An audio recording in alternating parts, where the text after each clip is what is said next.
할렐루야.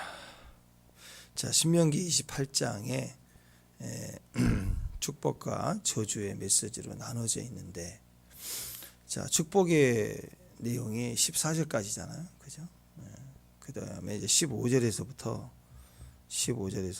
만일 내가, 그래서 가상으로 부정의 얘기를 하고 있는데, 그게 내용이 68절까지입니다. 그러니까는 54절이죠. 54절이나 돼요. 여기는 14절이 14구절인데 여기는 54절이나 돼요. 그러니까 이것이 가상으로 얘기하는 거예요. 이건 가상을 왜 많이 했느냐? 너 이러면 안 돼. 이러면 무시무시하다. 너 이러면 큰일 난다. 너 이러면 막 큰 돌이키지 못한다고 막 어마어마하게 막 확대해서 얘기하는 거예요. 그게 그렇게 돼야 된다라는 게 아니라, 이건 절대로 안 되는 거야 하면서 가상으로 계속 얘기를 하는 거. 그렇게 해서는 안 된다라는 거죠. 근데 그 앞부분의 축복은 가상이 아니에요. 내가 만약에 조건절이면 둘 다 똑같아야 되는 거 아니에요? 너가 만일 A를 선택하면 잘 될 거고 B를 선택하면 망할 거야. 둘 다 가상이라면 둘 다 만일이에요, 만일. 근데 그게 아니라는 거예요. 하나님이 우리에게 복을 주시는 것은 당연한 거고, 그래서 순종하고, 이미 너는 말씀을 가졌다. 내가 너에게 이미 약속을 주었다. 너는 이렇게 지키면 된다. 가상이라기보다는 정해진 미래적인 일, 예정을 예언을 해주는 거죠. 근데 이 54절이나 되는 이 부정 저주에 관한 이야기는 네가 또 이렇게 하면 될 거라는 예언을 말하는 게 아니라, 이건 가상에 절대 해서는 안 된다. 그런 기준에서 오늘 우리에게 축복을 말씀하고 있다라는 것입니다. 얼마나 중요하겠어요.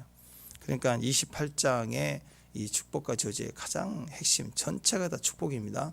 이것에 대한 핵심은 말씀 순종입니다. 말씀을 순종하라. 이미 너는 말씀을 가졌다. 너는 말씀의 아들이다. 율법의 아들들이다. 말씀을 순종하면, 이대로 말씀에 따라가면 세계 모든 민족 위에 뛰어나게 하실 거야. 이거예요. 이거. 자, 우리 계양산 올라간다고 하면 이 그 쭉 만들어진 길 있잖아요. 안전한 길. 이 길 들어선 거야, 이미. 그냥 누구도 다루지 않는, 그냥 아무도 모르는, 그냥 처음 가는 밀림을 가는 게 아니라 이미 다 길이 잘 나아져 있는 좋은 길이에요. 등산로가 다 확증되고 안전하게 다 돼 있는 길. 이제 들어섰잖아. 이 이정표대로 가면 돼, 이거예요. 근데 여기를 벗어나면 낭떠러지야. 여기 벗어나면 죽어. 거기는 아나콘다가 있어. 무시무시한 뱀이 있어. 리워레아단이 있어. 저 그리스도가 있어. 귀신의 고리야. 막 이런 어마어마한 이야기를 하고 있는 거야. 그럼 거기 갈 필요 없죠. 그죠? 그냥 그 길 따라 가면 된다. 이건 진짜고 이건 가상이에요.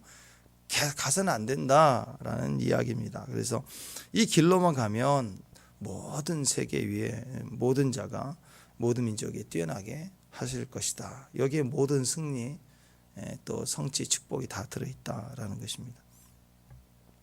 하나님께서 우리에게 약속해 주신 거 얼마나 중요해요. 약속해 주시는 거, 또 실상을 말씀해 주는 거 얼마나 중요해요. 그런데 명령적으로 선포하셨다. 그러면 절대적인 거 아닌가요? 명령이다 그러면 아주 긴급 상황, 급할 때 이건 무조건 믿음으로 반응해야 될 상황입니다. 머리로 막 이해가 안 간다고, 이게 납득 공감이 안 된다고 그러고 있을 때가 아니에요. 이거 완전히 망하는 거예요. 명령하면 이거 완전히 망하는 겁니다. 그래서 하나님 말씀이 이렇게 반드시 우리에게 거듭해서 말씀해 주시는 명령이다, 신명기다 그러면 여기서는 절대로 머뭇거리면 안 돼요. 지금 롯의 아내처럼 돌아보면 안 되는 거예요. 가긴 가는데 돌아보면 안 되는 거예요. 자, 하나님이시잖아요. 하나님이시기 때문에 오라, 따라오라 그럴 때 그 명령에 머뭇거린다 그러면요, 머뭇거리는 순간부터 인생은 꼬입니다. 영적 전이는 시선에서 와요. 시선, 제일 중요한 게. 터치는 두 번째예요. 두려우면 시선이 있거든요. 두려운 건 다 신에서 내 마음이 상하고 두렵기 때문에 제일 먼저 사람 눈에 반응하는 건 시선입니다. 눈치를 보는 거예요. 그래서 그런 불안함과 두려움 속에서 사람을 경계하고 상황을 두려워하고, 그러면서 이제 막 그렇게 어떤 일을 진행하면 거기에 눌려버리는 거예요. 영이 눌려버린다고. 그래서 여러분 그 귀신이 들린 자들 특징이 시선이 불안합니다. 제일 불안해. 안정이 안 돼요. 막. 그래서 여러분 이 뭔가를 이렇게 명령을 했는데 따라오긴 따라오는데 시선이 이게 머뭇거린다. 뭐 행동이 머뭇거린다. 그때부터 막 이제 내면이 이미 꼬여 있는 거고 본격적으로 삶이 꼬여가기 시작하는 거예요. 그 작은 머뭇거림인데요. 이미 그 의심하였느니라. 그러면 이렇게 회중에 앉아 있을 때는 몰라요. 머뭇거리는지 믿음이 적극적인지 분별이 잘 안 됩니다. 근데 문제는 주님이 오라 할 때 베드로는 물을 걷잖아요. 머뭇거린 사람은 물 올라가기도 전에 이미 뛰어내리지도 못하지만 흉내를 낸다 할 때 빠져버리는 그냥. 주님을 온전히 보지 못한다. 그게 그 작은 그 시선 하나 같지만 이 작은 머뭇거림, 그게 나비 효과예요. 지금까지 쌓아왔던 모든 걸 그 작은 건데요. 스위치 한번 누르는 건데요. 그냥 두루루 해가지고 나비 효과예요. 그냥 전체 신앙이 무너져 버리는 거예요.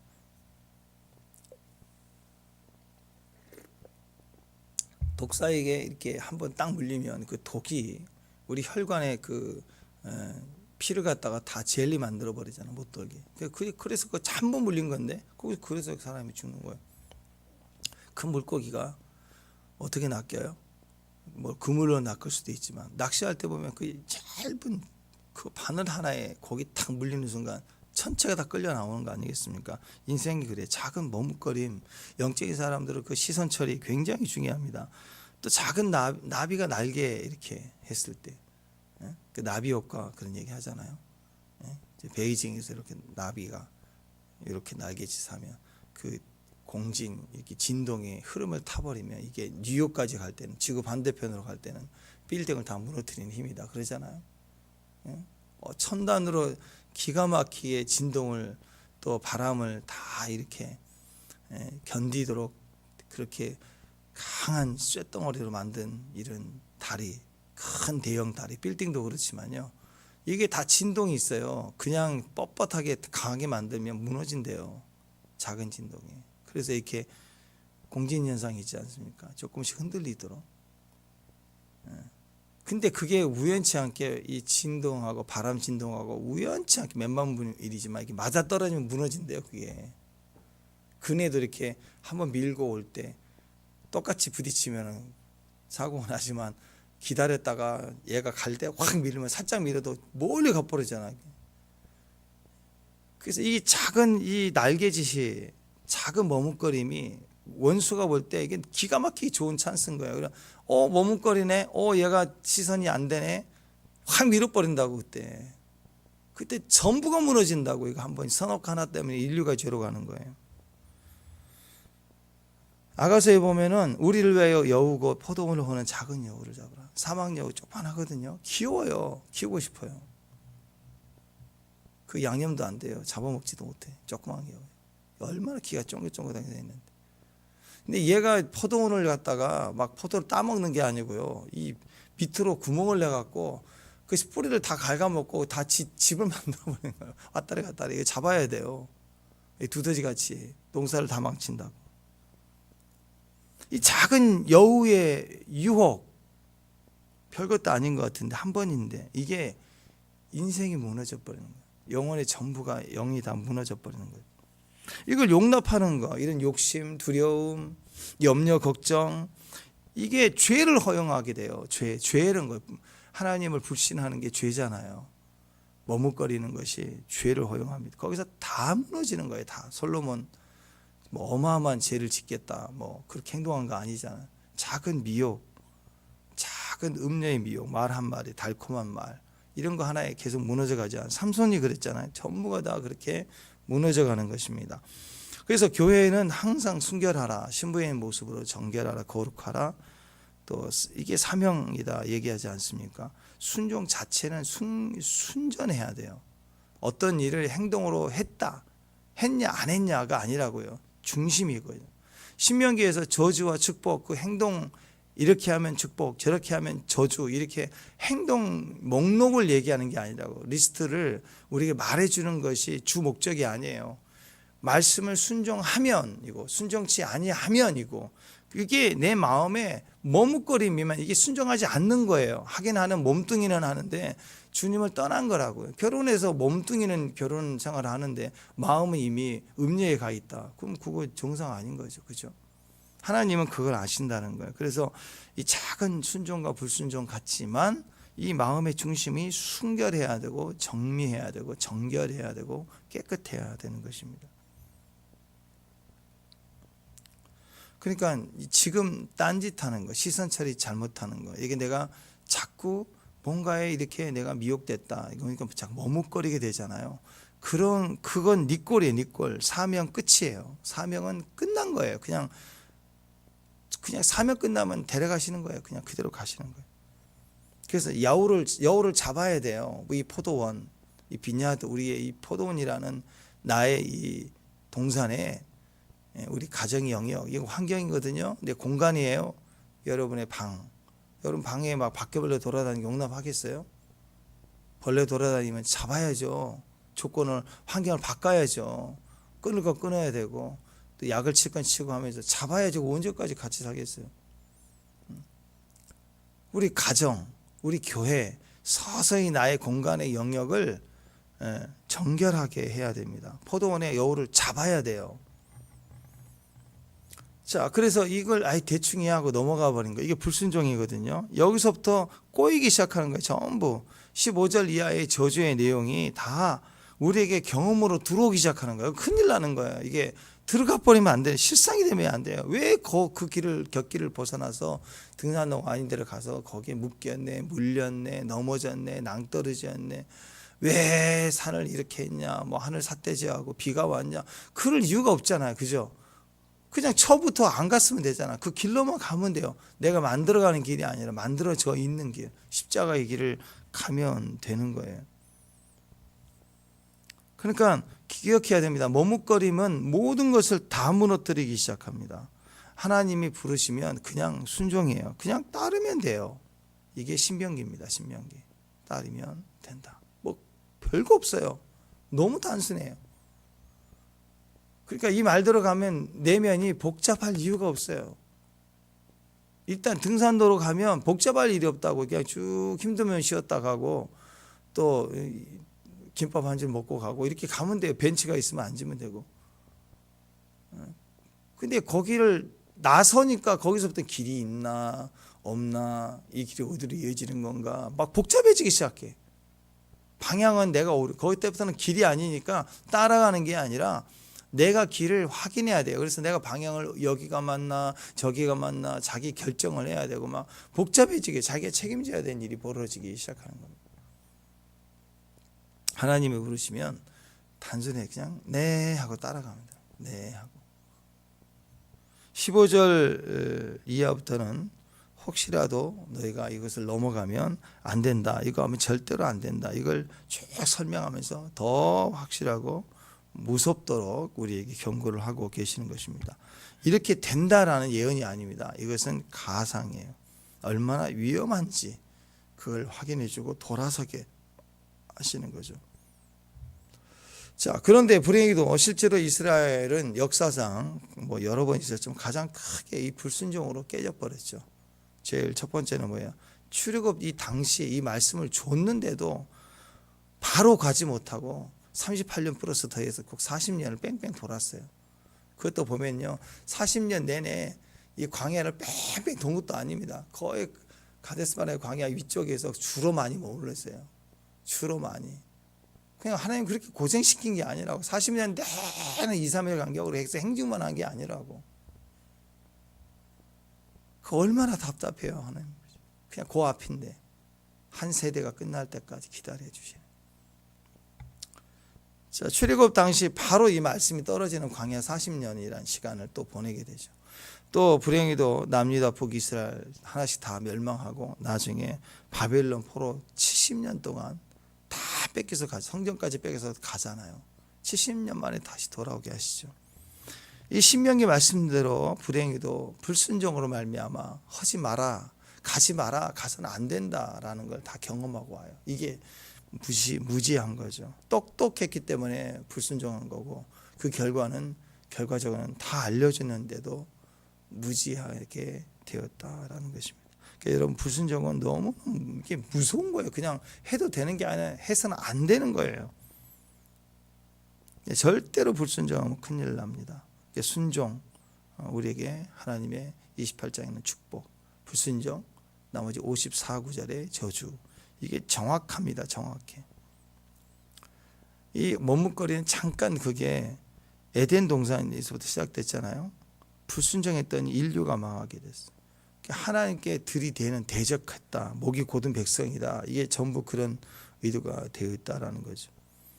하나님이 붙들어 주셔서 우리가 하나님의 나라, 또 하나님이 나라를 세우고 왕을 세우게 하시고 했지만 결국 불순종하니까 바벨론에게 짓밟히고 거기 가서 성전까지 파괴되는 그런 고난, 고통을 당하게 되지 않습니까? 그러니까 오늘 이 신명기를 통해서 우리에게 주시는 말씀이에요. 말씀 순종이에요. 무조건 말씀 순종. 그게 기준입니다. 이거 붙들어라. 이 길로만 가면, 말씀 순종 옳은 거 아닙니다. 그 길로만 가면 되는 거예요. 인간적인 노력, 행동, 내가 해보겠다, 그건 이미 그게 강하면 복잡해집니다. 정해진 길이 있는데 내가 그 과정에서 자꾸 내가 내 길을 개척하려고 노력하고 뭔가 해보려고 할 때 그때는 복잡해져. 길을 벗어났다는 것이. 철저히 내가 아니고 그리스도입니다. 철저히. 축복을 받아도 내가 아니고 그리스도. 저주 가운데 느껴질 때 빨리 그리스도인데 내가 됐구나. 그러면 빨리 돌이켜라. 결국 여기서 모든 것이 다시 회복이 되는 거고 돌이키게 되는 것입니다. 그러니까 부모가 뭐 이렇게 자녀를 키울 때 유치원 갔다 친구가 연필 하나 훔쳐왔다. 어리니까 뭐 재미로 그럴 수도 있겠죠. 그냥 가지고 있다 보면 갖고 올 수도 있는 거잖아요. 친구 거. 그냥 물어봐요. 이거 뭐니? 근데 내가 가져왔대. 친구는 그냥 내 거 가져왔어. 넘어가면 돼요, 안 돼요? 이거 큰일 나는 거예요. 이 작은 거 하나가, 이 기질과 성격과 말투가 어리지만 아이들이 보인다고 미운 짓 하는 게 그 고집이고, 아이들 당연히 과정이 아니라 이런 잘못들이 너무 당연하게 일어난 일들은 빨리 우리가 그 부분을 분별해 줘야 돼. 이런 일들을 그냥 두면 그 인생이 된다고 큰일 나는 거예요. 그래서 그걸 좁혀가면 작은 행동이지만 더 나아가면 말씀이요. 부모의 말에 순종하고 안 하는 것을 거기서부터 해요. 자동차가 아무리 좋아도 브레이크가 안 되는 차를 타면 큰일 나잖아요. 그 기본 아닌가요? 그렇죠? 큰일 나는 거예요. 우리가 아무리 절망하고 아무리 무너지고 아무리 고통이 와도 해서는 안 되는 말들이 있고 해서는 안 되는 행동들이 있다는 걸 배워야 되잖아요. 그게 없는 아이들이 있다면 큰일 나는 거예요. 이 시대가 너무너무 두렵고 걱정이 되는 세대예요. 요즘 아이들이 그게 없다는 거, 학교에 숙제 안 하고 가면은 안 된다는 의식이 없대요. 왜 그러는데? 그리고 잘못을 해도 잘못한 것에 대한 야단이나 또는 체벌이 없으니까 야단을 맞으면 왜 그래야 되는지를 모르고 그게 너무 억울해서 밤새 들어오는데 엄마가 야단을 쳐도 내가 잘못한 것보다 더 많은 야단을 맞았다 그러면 억울해서 막 분노를 한대. 이 선이 없어요. 숙제를 안 하면 큰일 났는데 어떻게 해야 되지? 빨리 해야 되는데 엄마 도와줘 하는 그게 없어요. 준비물 안 해갖고 가면 가만히 있는데요. 어떻게 연락을 해서 해줘요. 뭐 어떻게 하지? 친구한테 빌려야 되고 그런 게 없어요. 빌려본 적 없어요? 여러분 학교 다닐 때 빌리지 물론 그때는 책을 갖고 다녔으니까 없으면 빌려와야 돼. 책 없으면 엄청 맞아. 우리 때는 막 때렸어. 그래서 책을 빌리러 가야 돼. 그게 걱정이 없어요. 걱정이. 이게 굉장히 큰 문제가 되는 거죠.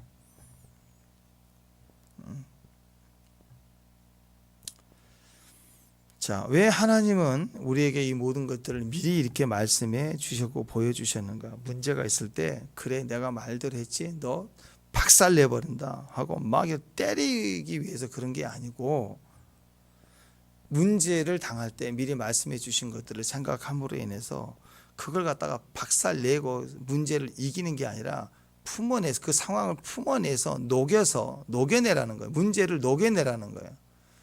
문제와 동행하라는 거죠. 우리 그 암 얘기하잖아요. 암에 걸렸을 때, 암에 걸렸다 그랬을 때 이 암을 막 수술해서 박살 내갖고 수술로 딱 될 수 있는 케이스가 그렇게 많지가 않잖아요. 자, 그럴 때 어떤 얘기를 하냐면, 어느 순간 내 인생에 암이라는 친구가 왔다.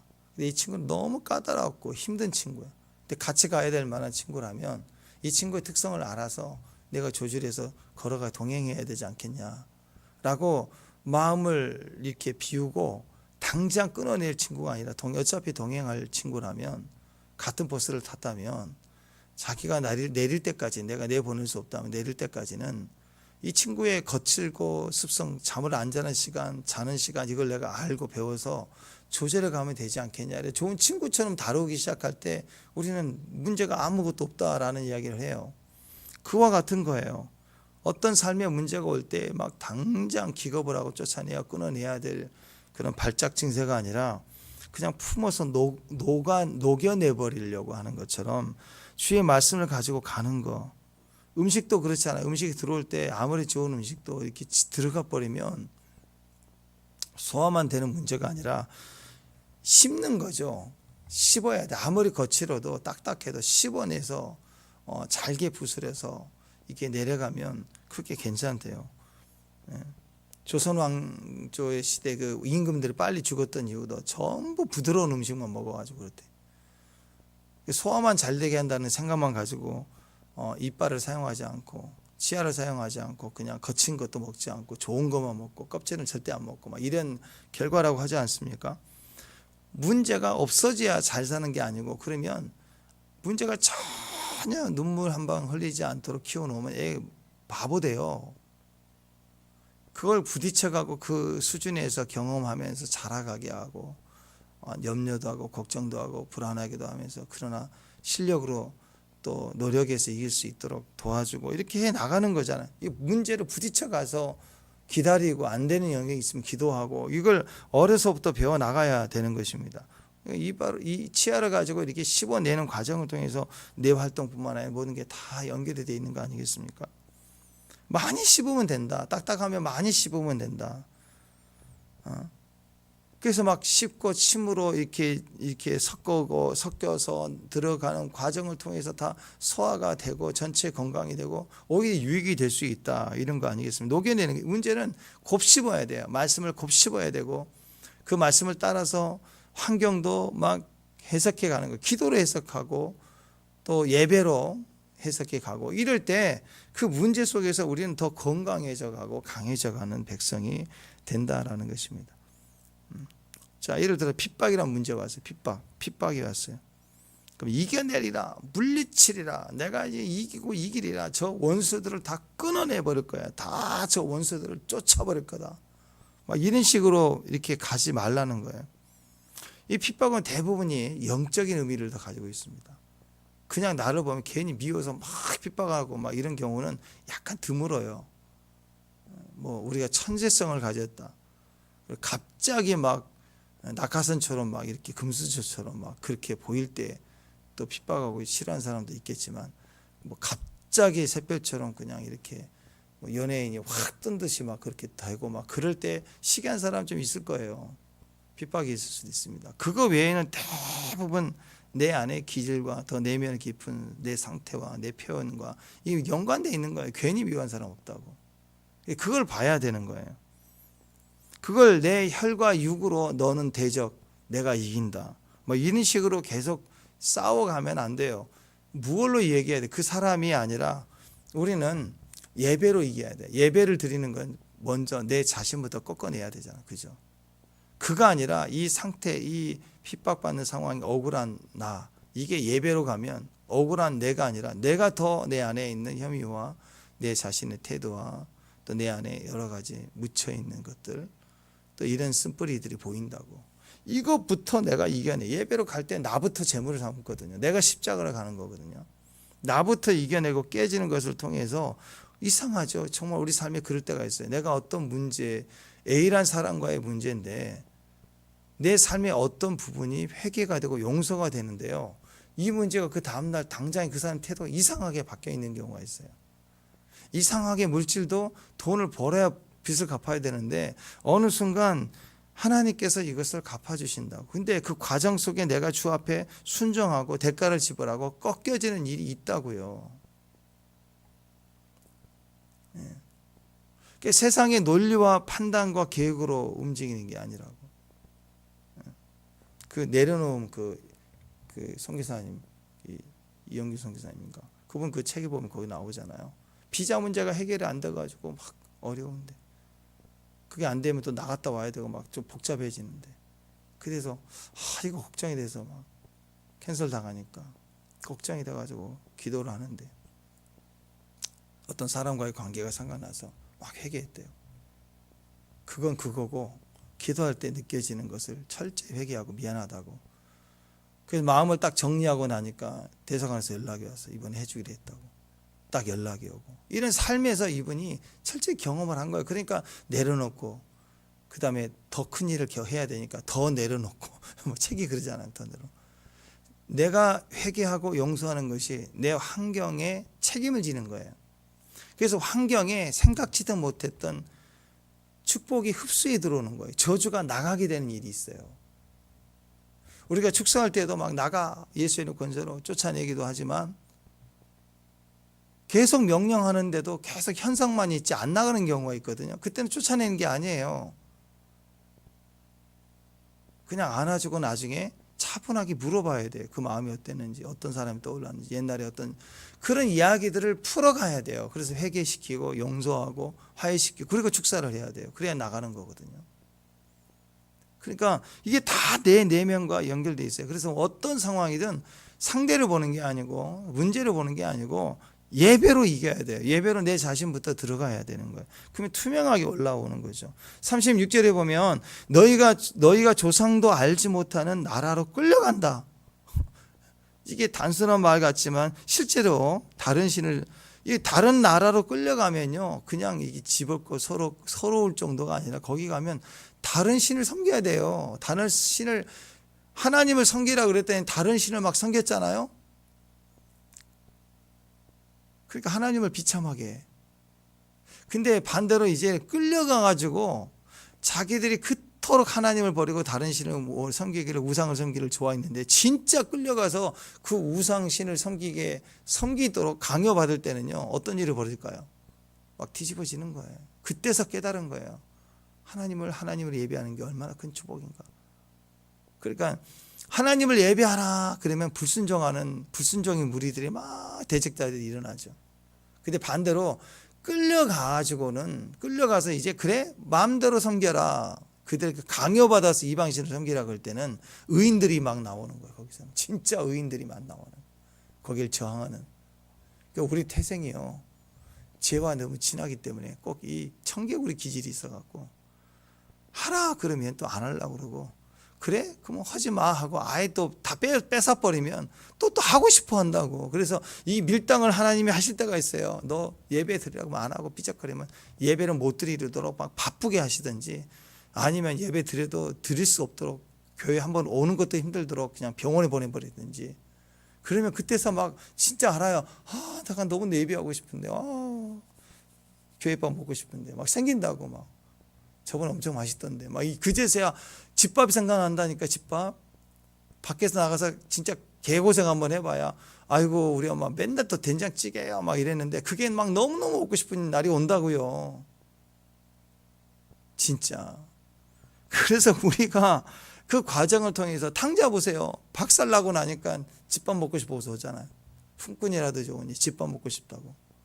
그때 아버지 사랑이 느껴지는 거 아니겠어요? 포로로 끌려가면 우상을 섬기도록 강요받는다고요.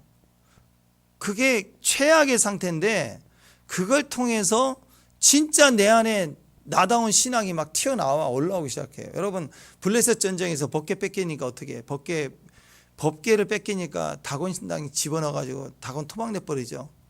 무시무시한 법계가 능력을 발휘하기 시작하잖아요. 법계를 빼앗겨 버려요. 빼앗길 날이 온다니까요. 나라가 망해서 바벨론으로 끌려갔을 때도 바벨론 신을 섬기도록 막 음식, 왕이 주는 음식, 제사 지는 음식 먹어라 막 이러고, 그거 안 먹으면 거절했다 죽이려고 하고, 또 예배했다고 죽이려고 하고 그러지 않습니까? 그때 진짜 신앙이 우리 안에서 회복되고 일어나게 되더라. 일제 강점기 가운데 그 35년 동안에 막 우리를 그냥 두지 않았죠. 막 엉망을 만들고, 지금도 땅굴 많이 발견되고, 그 무슨 뭐 지리산 뭐 이런 데 발견된 거 지금도 쇠 말뚝을 박아놓고 지금도 제거하더라고요. 가끔씩 그것도 아는 분도 있던데. 그러니까 이게 풍수지리로 대한민국의 이 기지를 끄려고 이 산맥 있는 때마다 말뚝을 박아놨어요. 이제 풍수지리, 이게 미신적인 걸로 하지만, 그렇게 그걸 효과가 있냐 없냐를 떠나서 그렇게 그 정신적인 걸 끊어내려고 그렇게 지도가게 했다고요. 근데 대한민국이 그렇게 무너져 갔던 이유 중에 하나가 문제가 그런 그 정신적인 그 중요한 그 산맥을 막 끊어내고 동굴을 파버리고 구멍을 내버리고 막 그런 그 생각을, 정신적으로 깨트리려고 했던 거를 떠나서 그것 때문에 그런 게 아니라 교회가 무너졌어요. 교회가 그 35년 동안 신사참배, 교회 안에다가 이게 신도를 놔두고 다, 그러니까 교단에서 이건 우상이 아닙니다, 이건 국민 의례입니다 하고 교단에서 꽝꽝꽝 그랬다고. 90% 이상, 99% 거야 아마. 고신책 하나 빼놓고는 다 했다고. 다 그냥 국민 의례라고. 그때부터 통합에서 합동으로 나눠지고, 합동에서 또 뭐 이것저것 나눠지고, 장로교가 다 분열됐어요. 그 뒤로 신사참배 이후로 교단이 다 가난해졌다고. 그때 목숨을 내 걸고 이건 끝까지 우상 숭배라고 얘기했던 분들이 몇 안 돼요. 그 중에 제일 유명한 분이 이제 주기철 목사님이고. 그러니까 대부분이 그냥 다 넘어갔다니까요. 국민 의례라고. 그러나 그런 분들이 그 그루터기 쳐 남은 분들에 의해서, 신앙이 끝까지 지켜진 분들에 의해서. 그게 참 신기하지 않습니까? 6.25가 터졌을 때 소련이, 북한이 막 난리를 쳐서 6.25가 터졌다고 하지만 그 3일 만에 서울 넘어가고 일주일 다 돼가 부산 아래쪽으로 다 그냥 함락 다 된 거 아니야. 탱크 밀고 와가지고. 그 철안교회에 모였을 때 이승만 대통령이 전부 다 피난 온 성도들 해운대에 기도하자고. 그래서 철안교회 목회자들 모여서 기도하고. 그 기도 내용이 뭔지 아세요? 하나님 6.25 이기게 해주시고 뭐 그거 아니었어요. 신사참배 회개했다고. 신사참배. 이 엉뚱해 보이잖아. 엉뚱한 기도한 것 같잖아요. 신기하죠. 금식 선포한 지 3일 만에 인천 상륙작전이 터진 거예요. 옆구리를 터지면서 서울 유복하고, 메가더 장군이 서울 유복하고 나서 미국에서는 한국에게 돌려주지 말라 그랬다고. 미국에서. 메가더는 아직 남한이 무너지지 않았기 때문에 주권 국가다. 그래서 메가더가 자기 자의로 돌려줬어요. 서울 유복하고 대한민국에 돌려주고 주기도문을 마치고. 우리나라가 그렇게 기독교를 무시하고 사람들이 막 엉터리 같다고 얘기하고 교회 핍박해도 그런 신앙의 맥이 끊어지지 않고 계속 이어진 탓에 반역해서 결과로 무너졌지만, 의인들이 회개하니까 뒤집어지는 거예요. 세상 다 무너져도, 교회가 다 무너져도 우리 교회 중에 한 사람, 작은 한 사람, 어린아이 기도라도, 우리 시우 같은 아이가 우리 교회 하나님 임재해 주세요 막 그런 기도가 나오면 강력해지는 거예요. 우리 아이들이, 가정에서 아이들이 기도할 수 있는 단 한 사람 깨어 있으면 뒤집어지는, 직장, 사업 다. 그래서 하나님과 관계에서 풀어가야 돼. 신명기 말씀이 그게 근거가 되는 거예요. 기적처럼. 지금 뭐 어떤 분들은 막 선거 이렇게 해가지고 막 저한테도 연락이 오고 보니까 걱정이 너무 많은 거예요. 보이신 대로. 걱정하지 말라고. 걱정하지 말라.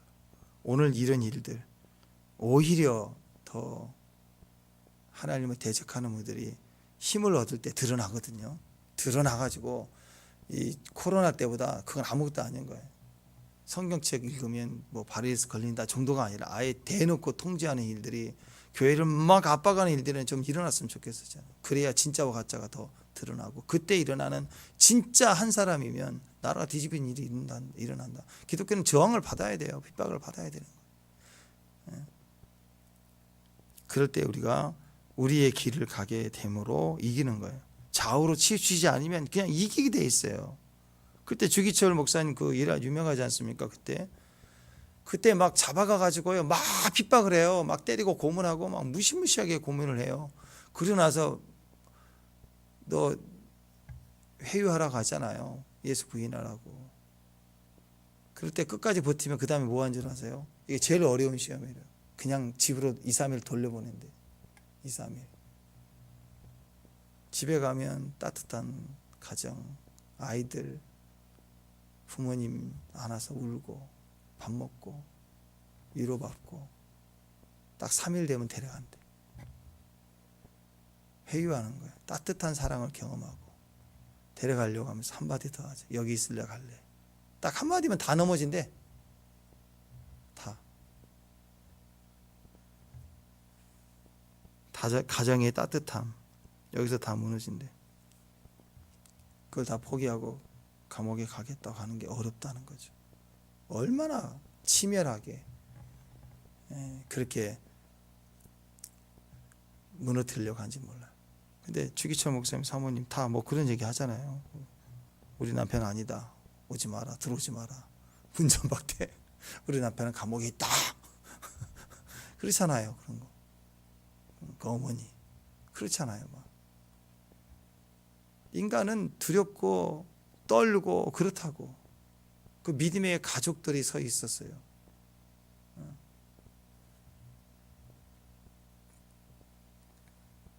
그런 과정의 말씀을 지키는 거예요. 뭐 일종의 한석봉 그 어머니도 떡을 썰고 뭐 글을 쓰고 뭐 그것도 그런 거 아니야. 단호하게 교육할 때는 단호하게 죄와의 싸움, 머뭇거림의 싸움에 대해서는 단호하게 부딪혀갈 수 있는 마음. 그게 신앙의 모습 아니겠습니까? 상황이 어려워져도 끝까지 지킬 수 있는 것. 37절에 보면 바벨론으로 끌려가서 뭐 예를 들어 놀림거리, 속담, 뭐 비방거리가 될 것이다. 뭐 그런 거. 시편 137편에 보면은요. 거기 내용이 다 나와요. 그때 불렀던 노래가 고난 중에 계속 나오는데 그때 이제 4절 5절 보면 시편 137편 4절 5절 보면 우리가 이방 땅에서 어찌 여호와의 노래를 부를까 예루살렘아 내가 너를 잊을진대 내 오른손이 그의 제주를 잊을지어다. 무슨 말이냐면 오른손으로 악기를 연주한 거예요. 악기를 연주했다는 하프 같은 거 연주했다는 거예요. 다윗이 하프를 이렇게 쳤다는 거예요. 그런데 얼마나 이방 땅에서 우상에게 노래를 불러라 그러니까 차라리 내가 오른손이 그 제주를 연주하는 이 기타 연주를 갖다가 차라리 잊어버렸으면 얼마나 좋을까. 굴욕적으로 이방 신 앞에 찬양을 했던 그걸 가지고 너 노래해 우리 신을 위해서 강요받았을 때 삼손이 눈 두 눈 뽑히고 머리 빡빡 밀어버리고 그 소가 맷돌 돌려라고 할 때 얼마나 비참해. 너 춤춰봐 하고 막 그럴 때 그 조롱을 받아야 될 때 얼마나 큰 수치입니까? 그러니까 단순히 나라를 잃어버리고 성전 잃어버리고 포로로 끌려가는 게 아니라 거기서 제주 부려야 되는 거예요. 그게 최고의 수치이고 왜 그런 최고의 수치가 있는가? 끝까지 진짜 하나님을 향해 돌이키는 그 중심을 회복하기 위해서 하나님이 그것 또한 허락하신다라는 거예요. 회사 갔는데 회식 전체 한대. 근데 거기가 술 한잔 먹고 안 먹어서 버티고 있었더니 그 높은 사람이 부장이 와가지고 야 불러봐 내가 들으니까 너 교회에서 특송 있다며 불러봐 저것들이 막 저렇게 부르지도 못한다고. 그 얼마나 수치해요. 그죠? 술 먹는 데 가가지고 그러면 그렇다고. 그와 비슷한 일들 막 조롱의 일들이 있잖아요. 그때는 아이고 내가 내 혀가 내 입천장에 붙었으면 좋겠다. 난 벙어리했으면 좋겠다. 그런 말 하지 않아요. 수치 가운데 말도 못하고 대적도 못하고 조롱을 당하고 어려움을 당했다. 이게요 하나님 말씀을 버린 자의 모습이라는 거예요. 다 뺏기면. 그러니까 이 길 가면 절대 안 된다라는 거예요. 우리는 이스라엘 백성들의 교훈을 이미 봤잖아요. 그렇게 가서는 안 된다고 얘기를 했는데 결국 그들이 그 과정을 역사로 증명해낸 일을 왜 우리는 그 길 가냐고. 가서는 안 된다는 거예요. 철저히 하나님 말씀 아래 붙들려 있어야 됩니다.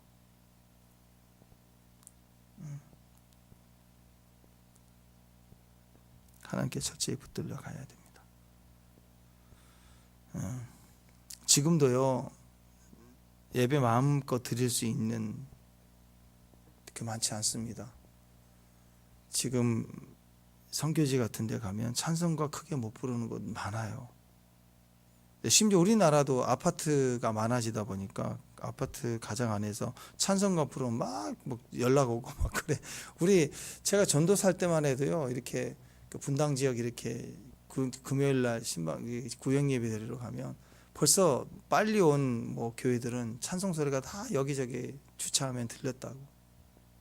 지금 막 신고 들어오잖아요. 못하게 하고. 이게 좋은 게 아니라고요. 그러니까 여러분, 주일날 교회 이렇게 드러내놓고 교회 갈 수 있다는 것이 이거 마음껏 누릴 수 있는 나라가 몇 안 돼요.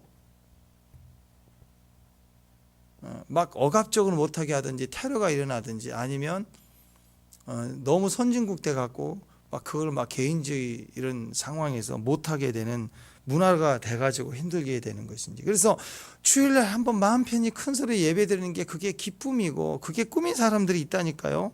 예배할 수 있다는 건 굉장히 큰 축복이자 능력입니다. 능력. 그런 나라에서는 오늘 주일을 선택하는 건 능력이에요. 능력 없으면 선택은 못해요. 찬송할 수 있을 때 찬송하고 예배할 수 있을 때 예배할 수 있는 거. 지금도 파키스탄, 예멘 이런 곳에서는 함께 예배하다가 폭탄 테러 일어나고 예배 드리려고 주일을 선택한다는 오늘 목숨 내놓고 갈 수 있는 그런 상황일 수 있습니다. 10년 전쯤인가 파키스탄의 교회 자살 폭탄 테러 예배하다가 60명 사망하고 120명 다치고 2017년도인가 또 그랬어요.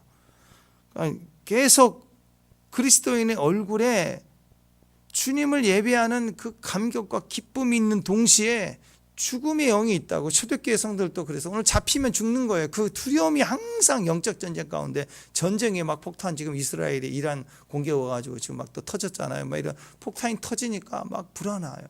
그 불안함 속에서 예배를 선택하는 거고. 그래서 그 예배가 그만큼 가치가 있는 거고.